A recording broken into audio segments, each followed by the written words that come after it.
You know what finally made me stop throwing money at my garden? Watching a video of Korean farmers getting twice the harvest I was getting, and they were making their own fertilizer from rice and weeds. I'm not exaggerating. While I was spending hundreds of dollars every season on bags of commercial fertilizer, amendments, and miracle products, farmers in Korea were walking into their local forest with a box of cooked rice and coming back with something that worked better than anything I'd ever bought. For over 30 years, I thought good gardening meant good inputs, and good inputs meant expensive inputs. Turns out I had it completely backwards. Today, I'm going to show you the Korean natural farming method for building incredible soil and growing abundant produce for almost nothing. We're talking pennies, and I'll walk you through exactly how to do it yourself, step by step. Stick around to the end because I'm going to show you a bonus technique they use for disease prevention that most American gardeners have never even heard of. I'll be honest with you. For most of my gardening life, I was a fertilizer junkie. Every spring, I'd load up the truck with bags of this and bottles of that, slow release granules, liquid fish emulsion, bone meal, blood meal, you name it. And it worked mostly. But every year, it felt like I needed a little more to get the same results. The soil wasn't getting better. If anything, it was getting more dependent. Then a few years back, I stumbled across Korean natural farming, a system developed by a man named Master Cho Han-kyu, starting back in the 1960s. He spent over 50 years perfecting methods that Korean farmers now use to grow food without buying commercial fertilizers. And here's what got me. This isn't some fringe thing. It's taught in agricultural programs across Asia, in Hawaii, in the Philippines. Real farmers feeding real families, using inputs they make themselves from stuff growing in their own backyards. When I started looking into the actual science behind it, I realized this wasn't folk wisdom. It was biology I'd been ignoring my whole gardening life. Here's the core idea behind Korean natural farming, and once you understand this, everything else makes sense. We've been taught to think of soil as a container. You put plants in it, you add nutrients to it, the plants eat the nutrients, and then you add more. It's like treating soil as a gas tank you keep refilling, but Korean natural farming sees soil completely differently. To them, soil is alive. It's an ecosystem, not a container, and instead of feeding the plants directly, you feed the soil life, the bacteria, the fungi, the microorganisms, and they feed your plants. Here's why this matters. When you dump synthetic fertilizer on your garden, plants can absorb it, but you're bypassing the natural system. The soil life doesn't get fed, so it doesn't multiply. Over time, you end up with dirt that can't do anything on its own. You become dependent on buying more inputs every single year, but when you feed the biology, something different happens. The microorganisms break down organic matter and convert it into forms plants can actually use. They form relationships with plant roots. They suppress diseases. They improve soil structure. And here's the beautiful part. They multiply. You're not buying fertility, you're growing it. That's the foundation of what we're about to learn. Now let me show you how to actually do this. This first step might sound strange, but stay with me. You're going to collect indigenous microorganisms, called IMO for short, from your local environment, and all you need is some cooked rice and access to a forest or wild area near your home. Here's the thinking behind it. The microorganisms that already live in your local forest have spent generations adapting to your climate, your soil type, your conditions. They're already experts at breaking down organic matter in your specific environment. When you capture them and introduce them to your garden, they know exactly what to do. They're not strangers trying to figure things out. They're locals coming home. Here's exactly how to do it. Cook some plain white rice, no salt, no oil, no seasoning. Let it cool down until it's just warm to the touch. Then take a wooden box or a container with a breathable lid like a wooden cigar box or a small cardboard box. Fill it loosely with the rice, about 2/3 full. You want air to be able to move through it. Now take that box into the nearest forest or wild area. Look for a spot under trees where the leaf litter is thick and undisturbed. This is where the beneficial fungi and bacteria are most concentrated. Bury your rice box under about 2 inches of that leaf litter. Cover it loosely. Mark the spot so you can find it again. Then walk away and leave it alone for 3 to 7 days. What happens next is the magic. The indigenous microorganisms from that forest environment will colonize your rice. When you come back, you'll see white fuzzy mycelium covering the rice grains. That white fuzz is exactly what you want. It means the beneficial fungi have moved in. If you see black, green, or pink mold, that means contamination. And you'll need to try try again in a different spot. But that white mycelium, that's liquid gold for your garden. Once you've got your IMO rice covered in white mycelium, you need to preserve it so you can use it all season long. Take that colonized rice and mix it with an equal weight of brown sugar. So if you have 1 cup of rice, mix it with about 1 cup of brown sugar by weight. The sugar preserves the microorganisms and keeps them alive in a dormant state. Store this mixture in a clay pot or glass jar with a breathable cover, like a cloth held on with a rubber band. Keep it in a cool, dark place. This is your IMO2, as Korean natural farming calls it. It will last for months, and you'll use it as the base for activating your garden soil. When you're ready to apply it, you'll mix it with more organic matter to expand it. But for now, just know that you've captured billions of beneficial microorganisms that are native to your area and ready to go to work. The whole process costs you a cup of rice and a walk in the woods. Compare that to what you'd spend on commercial inoculants at the garden center. Now let's talk about fermented plant juice, or FPJ. This is your nitrogen and growth booster, and you make it from the fast-growing tips of plants completely free. The principle here is simple. When a plant is in its rapid growth phase, the tips of its shoots are packed with growth hormones, enzymes, and nutrients. By fermenting those tips, you capture all of that energy in a concentrated liquid that you can feed back to your garden. Here's what to collect. Go out early in the morning before the dew is dried and look for fast-growing plant tips. The best sources are weeds, actually: mugwort, clover lamb's ear, comfrey, purslane, whatever is growing vigorously in your area. You can also use vegetable trimmings like sweet potato vines or squash tips. You want growth that's soft and green, not woody or mature. Collect enough to fill a container loosely. Now here's the process. Weigh your plant material, then add brown sugar at a ratio of 1 part sugar to 1 part plant material by weight. So if you have 1 pound of plant tips, add 1 pound of brown sugar. Don't add water. You're going to extract the liquid from the plants using the sugar. Mix the sugar and plant material together in a clay crock, in glass jar, or food-grade plastic bucket.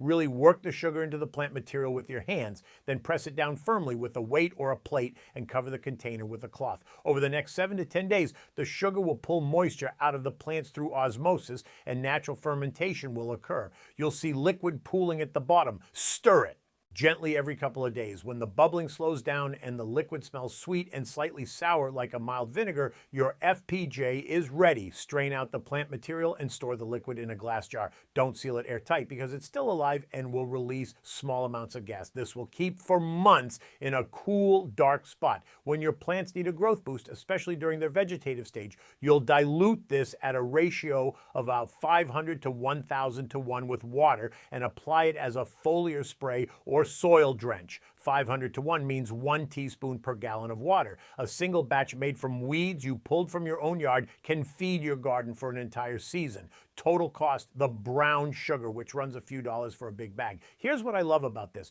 You're taking what most gardeners throw away or fight against, the weeds, and turning them into your most powerful fertilizer. The very plants that grow fastest and strongest in your conditions contain exactly what your vegetables need to do the same. Now let's move to fermented fruit juice, or FFJ. This is your flowering and fruiting booster, and it works on the same principle as FPJ, but with a different purpose. While fermented plant juice is packed with growth energy from vegetative tips, fermented fruit juice captures the reproductive energy of ripe fruits. When a fruit is fully ripe, it's loaded with sugars, enzymes, and hormones that signal the plant's reproductive success. By fermenting those fruits, you create a liquid that tells your garden plants it's time to flower and set fruit. Here's what to collect. Look for the ripest, sweetest fruits you can find. Overripe is actually perfect. Bananas with brown spots, mushy papayas, fallen apples, even watermelon rinds with flesh still attached. Local fruits work best, just like with the microorganisms, because they're adapted to your conditions. If you've got fruit trees dropping more than you can eat,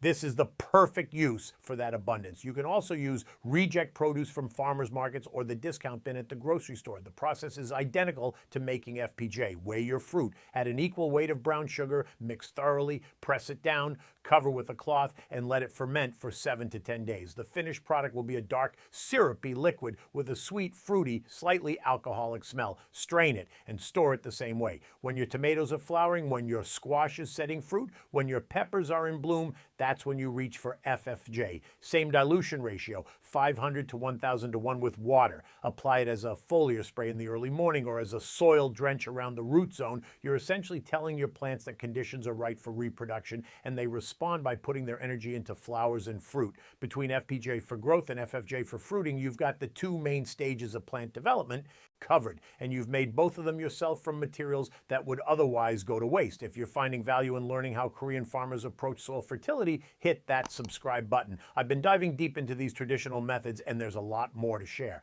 Now let's keep going, because knowing how to make these inputs is only half the picture. You need to know when and how to apply them. This is where a lot of gardeners get excited, make a bunch of fermented inputs, and then use them randomly, hoping for magic. But Korean natural farming is actually quite specific about timing. The application schedule follows the plant's growth stages, and matching the right input to the right stage is what makes this system work so well. Here's the basic rhythm. When you're preparing your beds at the start of the season, you'll incorporate your IMO into the soil. Take that IMO 2 you made, the rice and sugar mixture, and expand it by mixing it with wheat bran rice. Bran, or even just moistened leaves from your yard. You want the mixture to feel like a damp sponge when you squeeze it, moist but not dripping. Let this sit in a pile for about a week, turning it occasionally, and the microorganisms will multiply through the organic matter. Then work this into your garden beds about 2 weeks before planting. You're essentially seeding your soil with billions of beneficial microbes.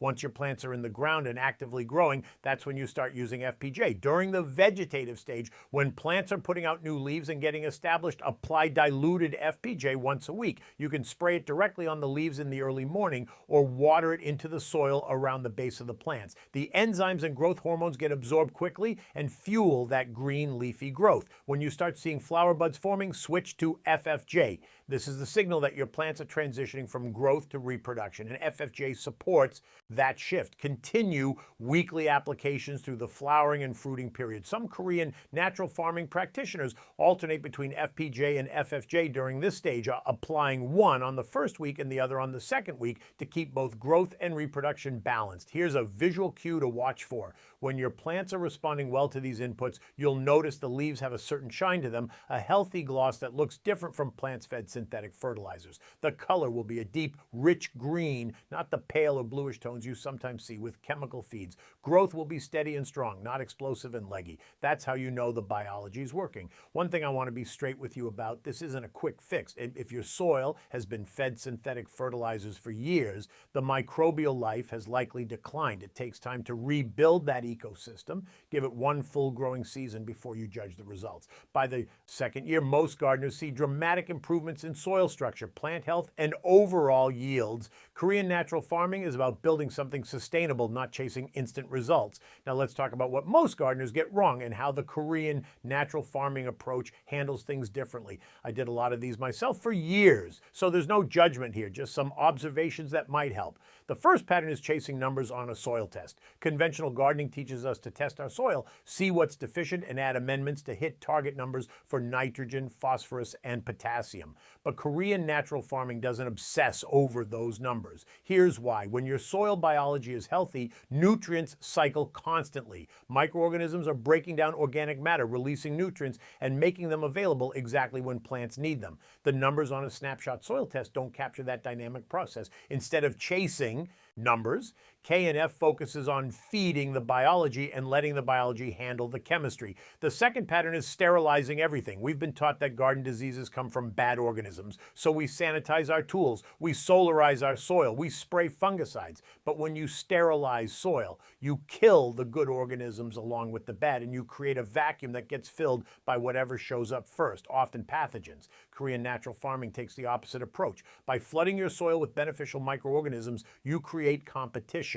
The good guys outcompete the bad guys for resources and space. It's not about killing disease, it's about crowding it out. The third pattern is buying inputs from far away. Think about it. That bag of fertilizer was manufactured somewhere, shipped across the country, sat in a warehouse, and finally ended up in your garden. The microorganisms in commercial inoculants were cultured in a lab under specific conditions. None of that is adapted to your land. Korean natural farming insists that the best inputs come from your own environment. The microbes in your local forest already know how to thrive in your climate. The weeds in your yard already know how to grow fast in your soil. When you capture and use local biology, you're working with nature instead of importing strangers and hoping they figure it out. The fourth pattern is feeding plants instead of soil. Every time you apply synthetic fertilizer directly to plants, you're sending a message to the soil biology. You're not needed here. The plants can get their nutrition without you. Over time, that biology declines. The soil becomes dependent on you showing up with more fertilizer.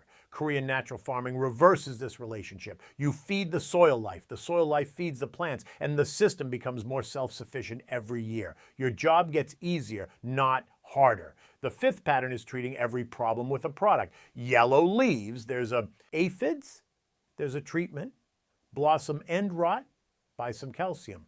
But most of these problems trace back to soil biology that isn't functioning well. When plants have access to balanced nutrition through healthy soil, they develop their own resistance. They grow stronger cell walls. They produce their own defense compounds. Korean natural farming addresses problems at the root, literally, instead of chasing symptoms with endless products. Now here's the bonus I promised you. There's another input Korean natural farming practitioners use that most American gardeners have never heard of, and it's incredibly effective for disease prevention. It's called LAB, which stands for lactic acid bacteria serum. You know that tangy smell of sauerkraut or kimchi? That's lactic acid bacteria at work. These are the same beneficial microbes that make fermented foods, and they're powerfully antimicrobial. Here's how to make it. Start by collecting rice wash water, the cloudy water left over when you rinse rice before cooking. Put that milky water in a jar, cover it with a cloth, and let it sit at room temperature for about a week until it smells sour and you see layers separating. Now pour off the middle layer, the slightly yellowish liquid, and mix it with 10 parts milk. Regular whole milk works fine. Cover that mixture with a cloth and let it sit for another week or so. The lactic acid bacteria will consume the milk proteins and you'll see the curds float to the top while a clear yellowish serum sinks to the bottom. That serum is pure lactic acid bacteria and it's your secret weapon. Strain off the curds, save the serum, and add an equal amount of brown sugar to preserve it. This will keep for months. When you dilute it at a ratio of 1,000 to 1 with water and spray it on your plants, the lactic acid bacteria coat the leaf surfaces and outcompete fungal spores and harmful bacteria. It's particularly effective against powdery mildew, early blight, and other fungal diseases. I started using LAB 2 seasons ago and I've cut my disease problems by more than half. The whole process costs almost nothing, just some rice rinse water and a bit of milk. That's the Korean natural farming approach to building incredible soil and growing abundant produce without spending a fortune. You capture local microorganisms with cooked rice, you make growth booster from fast-growing weeds, you make fruiting booster from ripe fruits, you apply them at the right stages, and you use lactic acid bacteria to prevent disease. Total cost for a whole season of inputs, maybe $10 or $15, most of that being brown sugar. Compare that to what you'd spend on commercial fertilizers, amendments, and treatments. I've been gardening for over 30 years, and discovering Korean natural farming changed how I think about soil completely. I'm not fighting nature anymore. I'm not dependent on what's at the garden center. I'm working with the biology that's already here, and my garden has never been healthier. If any of this changed how you think about feeding your garden, I'd love to hear about it in the comments. What's one thing you're going to try first? The IMO collection, the fermented plant juice, or maybe the lactic acid bacteria for disease? Let me know. And if you want more of these deep dives into how other cultures approach gardening, hit that subscribe button. Thanks for spending time with me today, and I'll see you in the next one.